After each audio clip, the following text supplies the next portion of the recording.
Alors que les Griezmann, Neymar et autres Pogba agitent le marché des transferts, d'autres joueurs au profil bien différent font aussi leur mercato.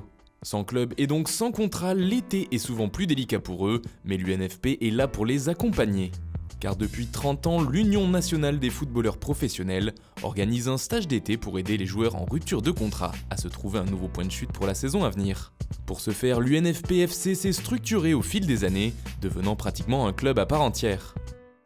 Aujourd'hui, on tourne des fois à 10, 13 dans le staff, comme je l'ai expliqué. Donc on a entraîneur adjoint, entraîneur des gardiens. On a un staff médical avec ostéopathe, masseur, kiné. Ensuite, on a toute la partie média qu'incarne Philippe Rossi, avec un adjoint aussi. On a un préparateur mental. Ensuite, on a moi qui m'occupe de toute la partie logistique, importante aussi. Voilà, donc ce qui représente beaucoup de monde. Et c'est ce qu'il faut aujourd'hui pour être cohérent et que les joueurs se rendent compte qu'on n'est pas là en vacances, on est là pour travailler sérieusement. Et ça donne toute la crédibilité à ce club UNFP-FC. Alors on prend 24 joueurs, donc 20 joueurs de champ, 4 gardiens, donc on peut monter jusqu'à 26, mais pas plus. Pour la bonne et simple raison, c'est qu'on a des matchs amicaux.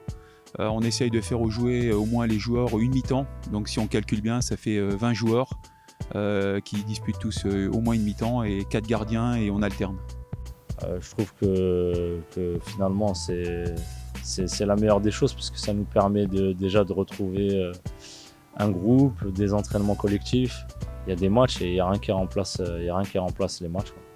Bon, ça déjà c'est primordial, c'est déjà jouer des matchs, et il n'y a pas mieux pour montrer qu'on est en forme physiquement et enchaîner les matchs tous les 3 jours quand tu n'as pas de club, il n'y a que l'UNFP qui peut te proposer ça, donc c'est la meilleure des choses à cette période-là de l'année. Mais pour être d'attaque pour les matchs ou pour signer dans un nouveau club, il faut être prêt.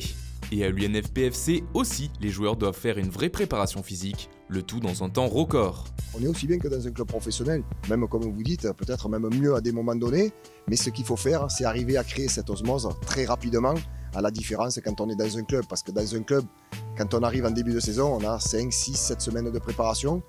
Là par contre, on a une dizaine de jours pour les mettre d'aplomb, physiquement, et qu'on ait quand même aussi des projets de jeu défensif et offensif parce que les matchs arrivent très très vite et il faut être assez performant. Et ce qu'il y a de bien, c'est que pour l'instant, on a fait 2 matchs, on a fait 2 victoires, donc on se dit qu'on est dans le vrai. Et même 3 victoires en 5 rencontres pour l'UNFP-FC lorsque c'est Éric Garcin qui tenait les rênes. Mais si ce club, pas comme les autres, attire par ses bons résultats depuis plusieurs étés, une autre raison explique ce succès auprès des joueurs. Ces derniers veulent aussi venir pour s'entraîner en compagnie d'autres professionnels et profiter des infrastructures de l'espace Léonard de Vinci à Lys. Tout est vraiment bien organisé, bien structuré. On est dans un beau cadre en plus avec un bel hôtel et de bons matériels. Donc voilà, après on a la chance d'avoir aussi un bon groupe où l'ambiance est présente, le staff aussi est top, donc c'est vraiment bien. Et pour souder tout ce petit monde, un stage de cohésion a été mis en place pour la 3e année consécutive. Selon les joueurs et le staff, cela a permis de créer des liens et un véritable esprit d'équipe, alors que beaucoup se connaissaient à peine. Je me suis retrouvé un petit peu dans la même situation l'été dernier, où j'ai signé très tardivement. En Roumanie, je me suis retrouvé à signer en septembre. Et j'ai fait une préparation individuelle durant tout l'été. Et très sincèrement, c'était très dur mentalement. De s'entraîner tout seul avec un préparateur, de se motiver, de ne pas pouvoir évoluer avec d'autres joueurs, de ne pas pouvoir faire des matchs.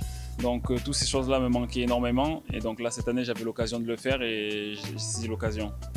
Au lieu d'attendre chez moi, je me suis dit, vaut mieux que je retouche les gants pour que quand on va faire appel à moi, je ne sois pas à la traîne et que je puisse répondre présent. C'est très compliqué tout seul et c'est ce que je me suis dit, c'est qu'on a de la chance d'être là, la chance qui est à l'UNFP. Je vois d'autres gardiens qui essayent de s'entraîner tout seuls. J'ai en mémoire des Enyama tout seuls chez eux en train de s'entraîner contre leur mur. C'est assez compliqué, surtout à ce poste spécifique. Ici, on a la chance d'avoir un entraîneur gardien. Tout est encadré comme un vrai club en stage. Rebondir et trouver un nouveau challenge, tel est l'objectif des joueurs présents au stage UNFP. Et pour l'instant, 3 d'entre eux y sont parvenus. D'abord Antoine Rabillard, formé à l'Olympique de Marseille et qui évolue à Béziers en Ligue 2 la saison dernière.